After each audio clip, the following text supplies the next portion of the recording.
হযরত মুহাম্মদ সাল্লাল্লাহু আলাইহি ওয়াসাল্লামের পছন্দের 12টি প্রিয় খাবারের তালিকা এবং তাদের চমৎকার কিছু গুণাবলী তুলে ধরা হলো।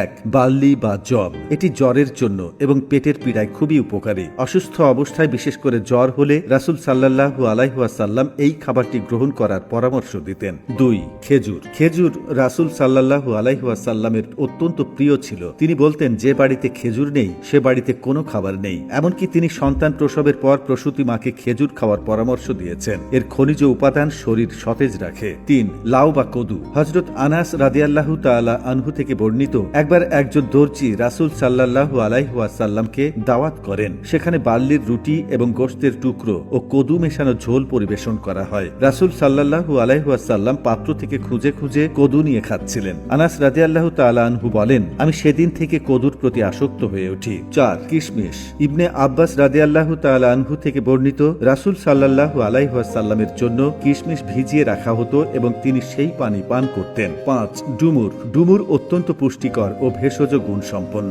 যাদের পাইলস ও কোষ্ঠকাঠিন্য আছে তাদের জন্য এটি অত্যন্ত উপযোগী। 6. আঙ্গুর। রাসূল সাল্লাল্লাহু আলাইহি ওয়াসাল্লাম আঙ্গুর খেতে ভালোবাসতেন। এর জন্য খাদ্য শক্তির কারণে এটি শরীরে তাৎক্ষণিক শক্তি যোগায় এবং কিডনির জন্য উপকারী। 7. তরমুজ ও শসা। হযরত আয়েশা রাদিয়াল্লাহু তাআলা আনহু থেকে বর্ণিত, রাসূল সাল্লাল্লাহু আলাইহি ওয়াসাল্লাম তরমুজের সঙ্গে রাতাব বা পাকা খেজুর খেতেন। আবার হযরত আব্দুল্লাহ ইবনে জাফর রাদিয়াল্লাহু তাআলা আনহু বলেন, আমি রাসূল সাল্লাল্লাহু আলাইহি ওয়াসাল্লামকে শসার সঙ্গে পাকা খেজুর খেতে দেখেছি। 8. মধু। মধুকে বলা হয় খাবার, পানীয় ও ওষুধের সেরা। রাসূল সাল্লাল্লাহু আলাইহি ওয়াসাল্লাম মধু খুব পছন্দ করতেন। হালকা গরম পানির সঙ্গে মধু মিশিয়ে পান করা ডায়রিয়ার জন্য উপকারী। এটি পাকস্থলীর সমস্যা ও অরুচি দূর করে। 9. দুধ। দুধকে জান্নাতি খাবার বলা হয়। এটি পানে মেরুদণ্ড সবল হয়, মস্তিষ্ক সুগঠিত হয় এবং দৃষ্টিশক্তি প্রখর হয়। আধুনিক বিজ্ঞানীরাও দুধকে একটি আদর্শ খাবার হিসেবে স্বীকৃতি দিয়েছেন। 10.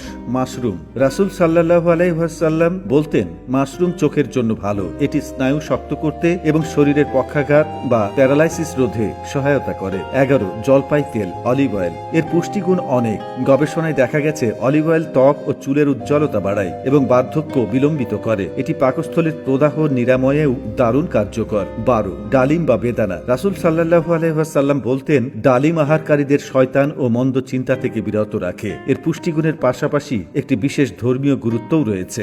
রাসূল সাল্লাল্লাহু আলাইহি ওয়াসাল্লামের খাদ্যাভ্যাসের শিক্ষা। প্রিয় নবী হযরত মুহাম্মদ সাল্লাল্লাহু আলাইহি ওয়াসাল্লামের পছন্দের এই খাবারগুলো কেবল পুষ্টিগুণেই সমৃদ্ধ নয়, বরং এগুলো পরিমিত আহারের এক অনন্য নিদর্শন। পরিশেষে বলা যায়, সুন্নতি খাবার গ্রহণ করার অর্থ হল সুস্থ দেহ ও প্রশান্ত মনের অধিকারী হওয়া।